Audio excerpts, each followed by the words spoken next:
నమస్కారం ETV news కు స్వాగతం ముఖ్యాంశాలు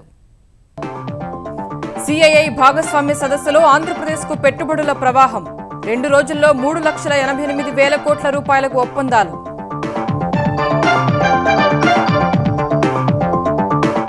భారీ పరిశ్రమలు ఆహార శుద్ధి ఐటీ రంగాల్లో ఏపీకి పెట్టుబడుల వెల్లువ అమరావతిలో WTO కేంద్రం అంచనా కంటే అధిక స్పందన వచ్చిందన్న చంద్రబాబు జెహెచ్ఎంసీ ఎన్నికలకు నేటి నుంచి నామినేషన్ల స్వీకరణ ప్రచార జోరు పెంచిన పార్టీలు తెలుగుదేశం భాజపా సభకు హాజరు కానున్న చంద్రబాబు మేడిగడ్డ తుమ్మిడిహట్టిపై తెలంగాణ మహారాష్ట్ర మధ్య మరోసారి సంప్రదింపులు నేడు ముంబై వెళ్లనున్న మంత్రి హరీష్ ఉమ్మడి ప్రయోజనాలపై చర్చ ఇరాక్లో పేట్రేగిపోయిన ఐఎస్ ఉగ్రవాదులు బాగ్దాద్లో 3 చోట్ల దాడులు 37 మంది మృతి 2 ముష్కరులను హతమార్చిన భద్రతా దళాలు భారత్ ఆస్ట్రేలియా మధ్య నేడు తొలి వన్డే శుభారంభం కోసం ధోనీసేన కసరత్తు సొంత గడ్డపై పట్టు నిలుపుకునేందుకు కంగారూల వ్యూహాలు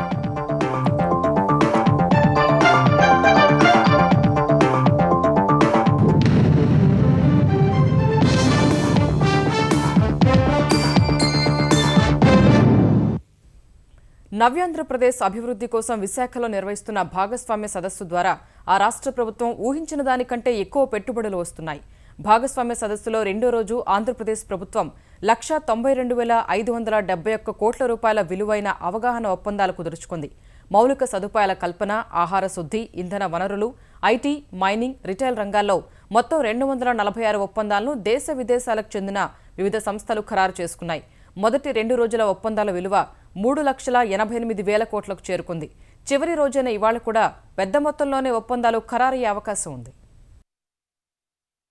భారత పరిశ్రమల సమాఖ్య సిఐఐ ఆంధ్రప్రదేశ్ ప్రభుత్వం సంయుక్తంగా విశాఖలో నిర్వహిస్తున్న భాగస్వామ్య సదస్సులో నవ్యాంధ్రకు పెట్టుబడుల వరద పారుతోంది. మొదటి 2 రోజుల్లో 3,88,000 కోట్ల రూపాయల మేర అవగాహన ఒప్పందాలు కుదిరాయి. దేశ విదేశాలకు చెందిన వివిధ కార్పొరేట్ సంస్థలు వివిధ రంగాల్లో పెట్టుబడులు పెట్టేందుకు ముందుకొచ్చాయి. రెండో రోజు మొత్తం 245 అవగాహన ఒప్పందాలను కుదుర్చుకున్నట్టు ముఖ్యమంత్రి చంద్రబాబు ప్రకటించారు. వీటి విలువ 192,571 కోట్ల రూపాయలని వివరించారు. పరిశ్రమలు, ఉత్పత్తి రంగంలో అత్యధికంగా 101 ఒప్పందాలను వివిధ సంస్థలు కుదుర్చుకున్నాయి. ఈ రంగంలో 69,000 కోట్ల రూపాయల పైచిలుకు పెట్టుబడులు రానున్నాయి. రంగాల వారీగా ఒప్పందాలను పరిశీలిస్తే పశుసంవర్ధక శాఖ 195 కోట్ల రూపాయల విలువైన 6 ఒప్పందాలను కుదుర్చుకుంది. సిఆర్డీఏ 13,300 కోట్ల విలువైన 4 ఒప్పందాలు చేసుకుంది. ఇంధన, విద్యుత్ రంగంలో 9,275 కోట్ల రూపాయల విలువైన 3 ఒప్పందాలు జరిగాయి. ఆహార శుద్ధి రంగంలో ఏకంగా 65 ఒప్పందాలు చేసుకున్నారు. ఈ ఒప్పందాల విలువ 5,102 కోట్లు. గృహ నిర్మాణ రంగంలో 43,500 కోట్ల రూపాయల విలువైన 4 ఒప్పందాలు జరిగాయి. పరిశ్రమల రంగంలో అత్యధికంగా 101 ఒప్పందాలు కుదుర్చుకోగా వీటి విలువ 69,496 కోట్లు. మౌలిక వసతుల రంగంలో 40,900 కోట్ల రూపాయల విలువైన 7 ఒప్పందాలు కుదిరాయి. ఐటీలో 28, మైనింగ్ లో 24, రిటైల్ రంగంలో 4 ఒప్పందాలు కుదుర్చుకున్నారు. భాగస్వామ్య సదస్సు ద్వారా పెద్ద ఎత్తున పెట్టుబడులు రావడం పట్ల సంతృప్తి వ్యక్తం చేసిన చంద్రబాబు ఆంధ్రప్రదేశ్ లో అత్యధికంగా చిన్న మధ్యతరహా పరిశ్రమల్ని ఏర్పాటు చేయాల్సి ఉందని చెప్పారు. తద్వారా రాష్ట్ర స్థూల ఉత్పత్తితో పాటు వృద్ధి రేటు కూడా పెరిగే అవకాశం ఉందని అభిప్రాయం వ్యక్తం చేశారు. నేను ఊహించిన దానికంటే కూడా ఎక్కువ రెస్పాన్స్ వచ్చింది. చాలా వరకు ఈ పెట్టుబడులన్నీ కూడా ఎంప్లాయ్మెంట్ జనరేషన్కి దోహదం చేసే పరిస్థితి వస్తూ ఉంది. ఎక్కడైతే ఇన్ఫ్రాస్ట్రక్చర్ బాగుంటే అక్కడ పెట్టుబడులు కూడా చాలా బాగా వస్తున్నాయి. నెల్లూరు, చిత్తూరు, చెన్నై ఒక ట్రై ఇండస్ట్రియల్ జంక్షన్ కింద తయారు చేశాం. ఎందుకంటే 3 పోర్ట్లు వస్తాయి, 3 ఎయిర్పోర్ట్లు వస్తాయి. ఇంకో పక్క Sri City one of the best infrastructure వల్ల ఎక్కువ కంపెనీలు వస్తున్నాయి. రాబోయే 5 సంవత్సరాల్లో ఒక్క శ్రీ సిటీ బేస్ చేసుకుని 3 లక్షల మందికి ఉద్యోగాలు రావాలని చెప్పి ఒక ప్రణాళిక తయారు చేశాం. దాన్ని చేయడానికి కూడా ఫాక్స్కాన్ ముందుకు వస్తున్నారు. పారిశ్రామిక క్లస్టర్లుగా విశాఖ, కాకినాడ, అమరావతి, మచిలీపట్నం, కర్నూలు, అనంతపురం, బెంగళూరులను ఏర్పాటు చేయాలన్నదే తమ లక్ష్యమని చంద్రబాబు స్పష్టం చేశారు. రాష్ట్రంలో యువతను పారిశ్రామికవేత్తలుగా తీర్చిదిద్దేందుకు కూడా చర్యలు చేపడుతున్నట్లు వెల్లడించారు.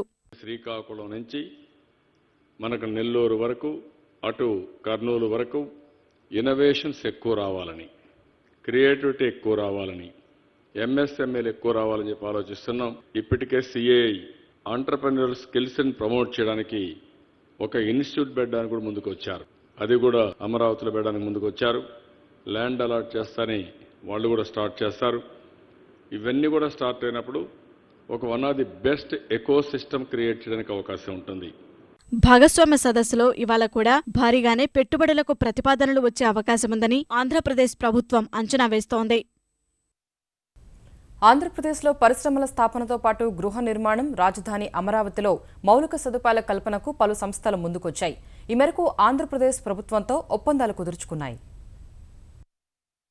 విశాఖలో జరుగుతున్న భాగస్వామ్య సదస్సులో రెండో రోజు అనేక రంగాల్లో పెట్టుబడులు పెట్టేందుకు పలు సంస్థలు ముందుకొచ్చాయి. విశాఖపట్నం స్టీల్ ప్లాంట్ 38,500 కోట్ల రూపాయల పెట్టుబడితో తన ఉత్పత్తి సామర్థ్యాన్ని పెంచుకునేందుకు సిద్ధపడింది. ఈ మేరకు ఆంధ్రప్రదేశ్ ప్రభుత్వంతో ఒప్పందం కుదుర్చుకుంది. మలేసియాకు చెందిన ఐసోమెరిక్ హోల్డింగ్స్ బెర్హత్, విజయవాడకు చెందిన లింగమనేని ఎంటర్ప్రెన్యూర్స్ గ్రూప్ సంయుక్త సంస్థ అయిన పెట్రోగ్యాస్ కృష్ణపట్నం పోర్టులో 3,000 కోట్ల పెట్టుబడితో LPG regasification unit, floating storage terminal నెలకొల్పనున్నాయి. ఈ మేరకు ఒప్పందం చేసుకున్నాయి. అమరావతి నిర్మాణానికి మౌలిక సదుపాయాల ప్రణాళిక తయారీ, అమలు, అభివృద్ధి కోసం చైనాకు చెందిన జీఎంసీతో రాజధాని అభివృద్ధి ప్రాధికార సంస్థ సిఆర్డీఏ ఒప్పందం కుదుర్చుకుంది. ఆంధ్రప్రదేశ్లో పేదలకు గృహ నిర్మాణం వంటి గృహ నిర్మాణ ప్రాజెక్టులు చేపట్టేందుకు చైనాకు చెందిన పలు సంస్థలు రాష్ట్ర సంస్థలతో ఒప్పందాలు చేసుకున్నాయి. సింగపూర్కు చెందిన building constructions authority of Singapore సంస్థతో పాటు consortium of construction company of China cyber city builders, చైనాకు చెందిన సింగ్వా యూనివర్సిటీ కంపెనీలు ఒప్పందాలు చేసుకున్నాయి. అమెరికాకు చెందిన ప్రపంచ వాణిజ్య సంస్థ డబ్ల్యూటీఓ తమ కార్యాలయాన్ని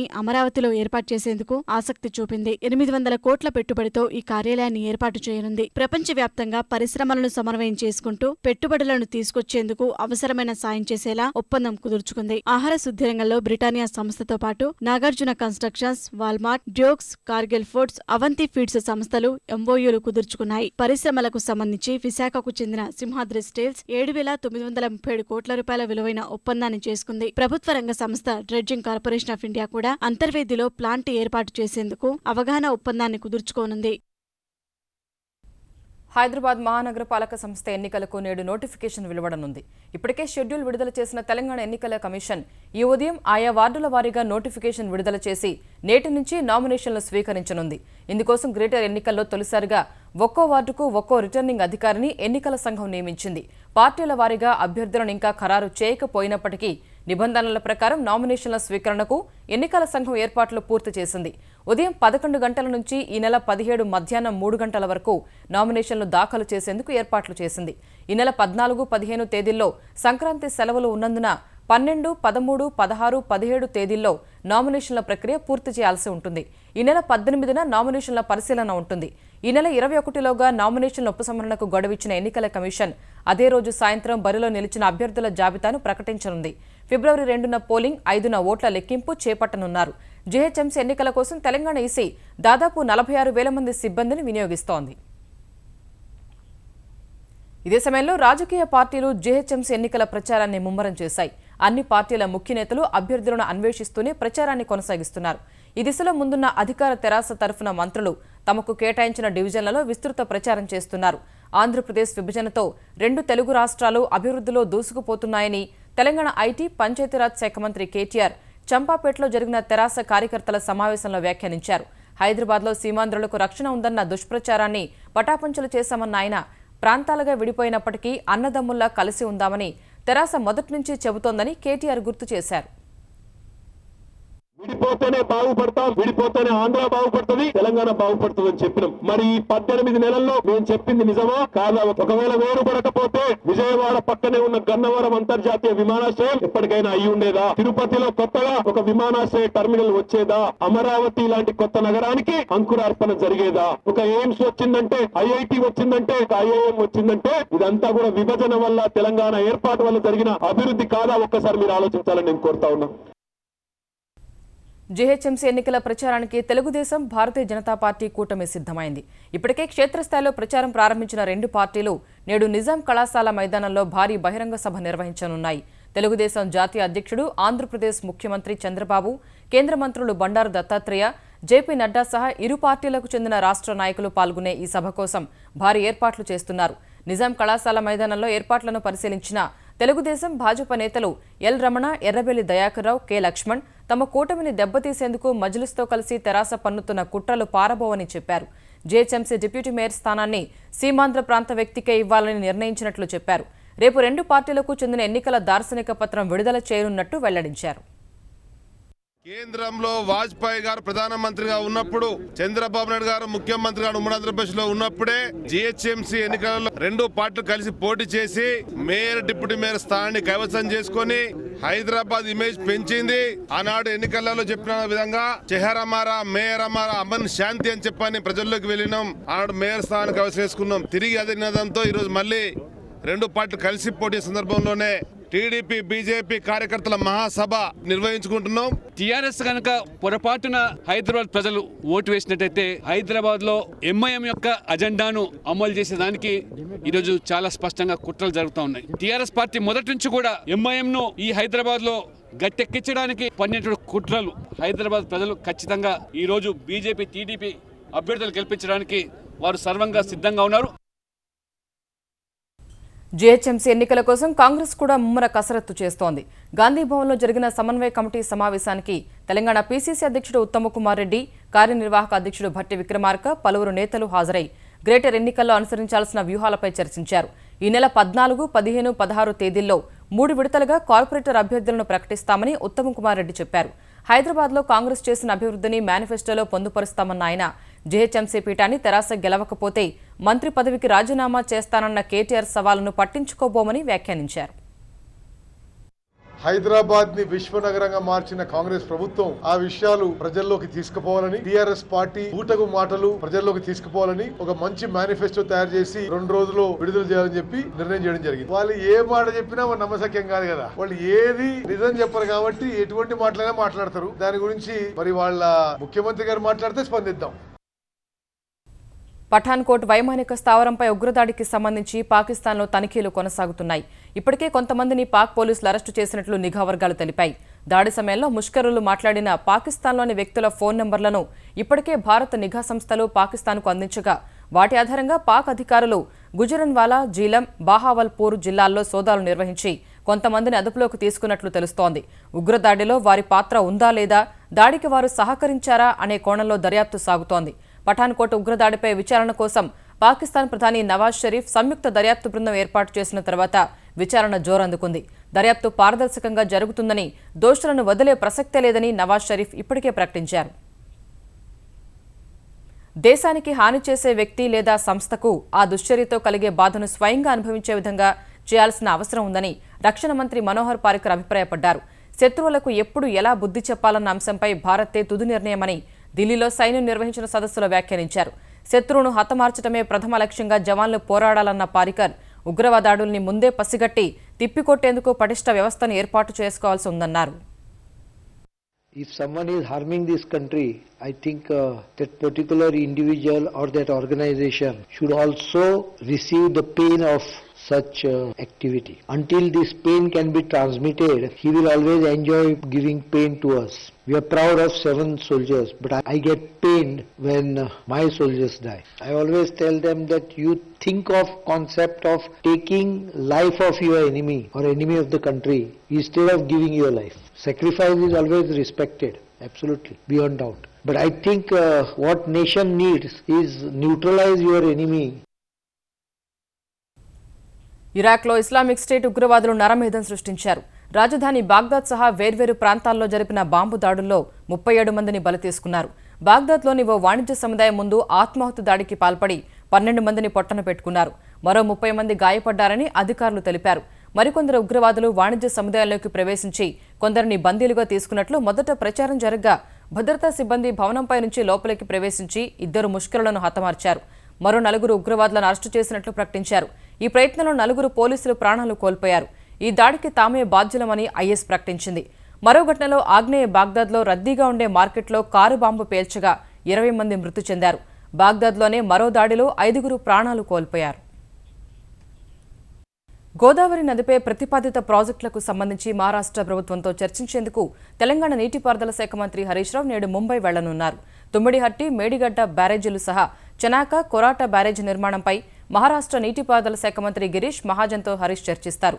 ఇప్పటికే ఇరు రాష్ట్రాల మంత్రుల మధ్య 2 దఫాలు చర్చలు జరగ్గా ఇరు రాష్ట్రాల ఇంజనీర్లు, అధికారులు బ్యారేజీలు నిర్మించే ప్రాంతాలను పరిశీలించారు. ఈ అంశాలపైన ఇవాళ మరోమారు మంత్రులిద్దరూ చర్చించనున్నారు.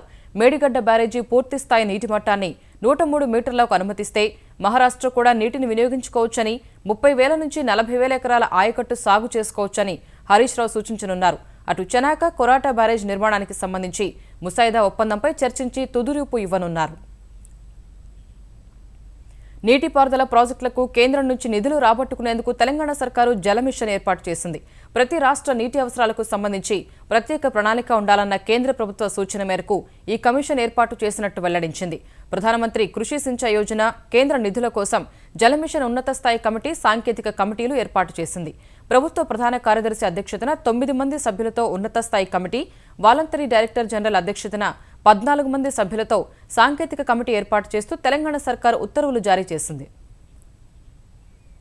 అమరావతి నగర ముసాయిదా ప్రణాళికలపై రాజధాని ప్రాంతంలోని 29 గ్రామాలకు చెందిన రైతులకు అవగాహన కలిగించేందుకు సిఆర్డీఏ ఇవాళ్టి నుంచి సదస్సులు ఏర్పాటు చేసింది. రోజుకు 1 నుంచి 5 గ్రామాల చొప్పున 8 రోజుల్లో సదస్సులు నిర్వహించాలని నిర్ణయించింది. 217 చదరపు కిలోమీటర్ల వైశాల్యంలో పారిశ్రామిక ప్రాంతం, సదుపాయాలు, బహిరంగ ప్రదేశాలు, వినోద కేంద్రాలు, నివాస, వాణిజ్య ప్రాంతాలను 6 జోన్లుగా వర్గీకరించి నిర్మాణాలు చేపట్టనుండగా వాటిని సూక్ష్మంగా ప్రజలకు వివరించే ఉద్దేశంతో ఈ సదస్సులు ఏర్పాటు చేసింది. రాజధాని పరిధిలోని అన్ని గ్రామాల రైతు కమిటీలతో తొలి సదస్సును గుంటూరులో నిర్వహించి అభిప్రాయాలు నమోదు చేసిన సిఆర్డీఏ ఇవాళ్టి నుంచి ఈ నెల 20 వరకు స్థానికంగా ఏ జోన్లు రాబోతున్నాయి, ఎలాంటి అభివృద్ధికి ప్రణాళికలో పొందుపరిచారు, ప్రజల అనుమానాల నివృత్తి సహా వారి సహకారంపై చర్చిస్తారు. విదేశాలకు వెళ్లే విద్యార్థులకు ఎదురయ్యే ఇమ్మిగ్రేషన్ సమస్యల పరిష్కారం కోసం ఓ నోడల్ అధికారి నేతృత్వంలో సమాచార కేంద్రాన్ని ఏర్పాటు చేసినట్లు ఆంధ్రప్రదేశ్ సర్కారు ప్రకటించింది. ఇప్పటివరకు 250 మంది విద్యార్థులు అమెరికా నుంచి వెనక్కి వచ్చారని విశాఖలో చెప్పిన ఆంధ్రప్రదేశ్ ఐటీ శాఖ మంత్రి పల్లె రఘునాథ్ రెడ్డి ఇంకా చాలా మంది బాధితులు అక్కడే ఉన్నట్టు తెలిపారు. గుర్తింపు లేని విశ్వవిద్యాలయాలలో ప్రవేశాలు తీసుకోవడం వల్లే సమస్య ఉత్పన్నమైందని, వెళ్లేవారు స్పష్టమైన అవగాహన కలిగి ఉండాలని సూచించారు. ఆల్రెడీ ఒక ఆఫీసుని ఇచ్చాము. ఎన్ఆర్ఐ వెబ్సైట్ ఓపెన్ చేసి ఉంటాము. ఆ ఈమెయిల్స్ పెడుతున్నాము. వాళ్ళు కూడా పెడితే సాధ్యమైనంత వరకు మా చేత ఏమైతే ప్రభుత్వము తప్పకుండా సహాయం చేస్తుందని చెప్పి ఈ సందర్భంగా గుర్తు చేస్తూ, ఎవరైనా ప్రలోభ పెట్టిన గాని ఇతర ఏజెన్సీలు, ఫేక్ ఏజెన్సీ గాని కఠినంగా చర్యలు తీసుకుంటాము. వాళ్ళు ఉక్కుపాదంతో అణిచివేయాల్సిన అవసరం వచ్చింది. అటువంటి చర్యలు ఎవరో చేయకూడదని చెప్పి ప్రభుత్వం తరఫున హెచ్చరిస్తున్నాం. తెలంగాణలో పోలీసు ఉద్యోగాల పేరిట మోసాలు మొదలయ్యాయి. రాష్ట్ర వ్యాప్తంగా 9,281 కానిస్టేబుళ్ల ఉద్యోగాల నియామకం కోసం ప్రకటన జారీ చేసిన రాష్ట్ర స్థాయి పోలీసు నియామక సంస్థ సోమవారం నుంచి ఆన్లైన్లో దరఖాస్తులు స్వీకరిస్తుండగా అభ్యర్థుల నుంచి అందిన కాడికి దండుకునేందుకు ఏకంగా పోలీసు నియామక సంస్థ పేరిట బోగస్ వెబ్సైట్ ఏర్పాటైంది. అసలైన వెబ్సైట్కు కొద్దిపాటి తేడాతో నకిలీ సైట్ సృష్టించినట్లు పోలీసు నియామక సంస్థ గుర్తించింది. ఈ సంస్థ తన అధికారిక వెబ్సైట్ www.tslprb.in ద్వారా దరఖాస్తులు స్వీకరిస్తుండగా గుర్తు తెలియని వ్యక్తులు www.tslprb.com పేరుతో బోగస్ వెబ్సైట్ ప్రారంభించి ఫీజులు, దరఖాస్తులు స్వీకరిస్తున్నట్లు అధికారుల దృష్టికొచ్చింది. వెంటనే అప్రమత్తమైన పోలీసులు వెబ్సైట్ మూలాలు, సృష్టించిన వారిని తెలుసుకునే ప్రయత్నం చేస్తున్నారు. బోగస్ వెబ్సైట్ ద్వారా దరఖాస్తు చేసి మోసపోవద్దని పోలీసు నియామక సంస్థ చైర్మన్ పూర్ణచంద్రరావు కోరారు. అధికారిక వెబ్సైట్ చివరన .in అని ఉంటుందని ఆయన వివరించారు. బోగస్ వెబ్సైట్ ద్వారా ఇప్పటికే ఎవరైనా దరఖాస్తులు సమర్పించి ఉంటే సంబంధిత పోలీస్ స్టేషన్లో ఫిర్యాదు చేయాలని పూర్ణచంద్రరావు సూచించారు. కేంద్ర రాష్ట్ర ప్రభుత్వాలు అనుసరిస్తున్న ఆర్థిక విధానాలు దేశంలో ఆశ్రిత పెట్టుబడి విధానాన్ని పెంచుతున్నాయని సిపిఐ జాతీయ కార్యదర్శి సురవరం సుధాకర్ రెడ్డి హైదరాబాద్లో వ్యాఖ్యానించారు. అమెరికాకు చెందిన ఆర్థిక అంచనాల సంస్థ క్రెడిట్ సుసి సంస్థ అంచనాల ప్రకారం దేశంలో 53% జాతీయ సంపద 1% ధనికుల వద్ద పోగైందని పేర్కొన్నారు. ఇందులో 40% సంపద 100 కుటుంబాల ఆధీనంలో ఉన్నట్లు తెలిపిందన్నారు. కార్పొరేట్ సంస్థలకు కేంద్రం కొమ్ము కాస్తోందని ఆయన ఆరోపించారు. కేంద్ర రాష్ట్ర ప్రభుత్వాలు అనుసరిస్తున్న ప్రజా వ్యతిరేక విధానాలపై క్షేత్రస్థాయిలో ప్రజా ఉద్యమాలు నిర్వహిస్తామని సిపిఎం ప్రధాన కార్యదర్శి సీతారాం యేచూరి హైదరాబాద్లో అన్నారు. కార్పొరేట్ అనుకూల ఆర్థిక విధానాల కారణంగా పేద, మధ్యతరగతి ప్రజలపై ఆర్థిక భారం పడుతోందన్న ఆయన ప్రజలు వామపక్షాలపై పెట్టుకున్న అంచనాలకు అనుగుణంగా తమ విధానాలను మార్చుకుంటామని పేర్కొన్నారు. కోట్లో టెర్రరిస్ట్ అటాక్ అవుతుంది అని ఇంటెలిజెన్స్ రిపోర్ట్స్, దానికి ముందరే సూచన మన ప్రభుత్వం దగ్గర చేరిందని ప్రభుత్వమే ఒప్పుకుంటోంది. ఈ ఆపరేషన్స్ జరుగుతున్న 5 రోజుల్లో 3 సార్లు కమాండింగ్ ఆఫీసర్లని మార్చారు ప్రభుత్వం. ఇప్పుడు ప్రభుత్వం చాలా సీనియర్ మంత్రులే వాళ్ళే అనడం, ఆర్మీకి వదలాల్సింది అసలు ఈ ఆపరేషన్, ఆర్మీకి వదలకపోవడం అది తప్పు చేశామన్నారు. మహబూబ్ నగర్ జిల్లాను పర్యాటకంగా అభివృద్ధి చేయడంపై ముఖ్యమంత్రి కేసీఆర్ ప్రత్యేక దృష్టి కేంద్రీకరించారని తెలంగాణ పర్యాటక శాఖ మంత్రి చందులాల్ నాయక్ చెప్పారు.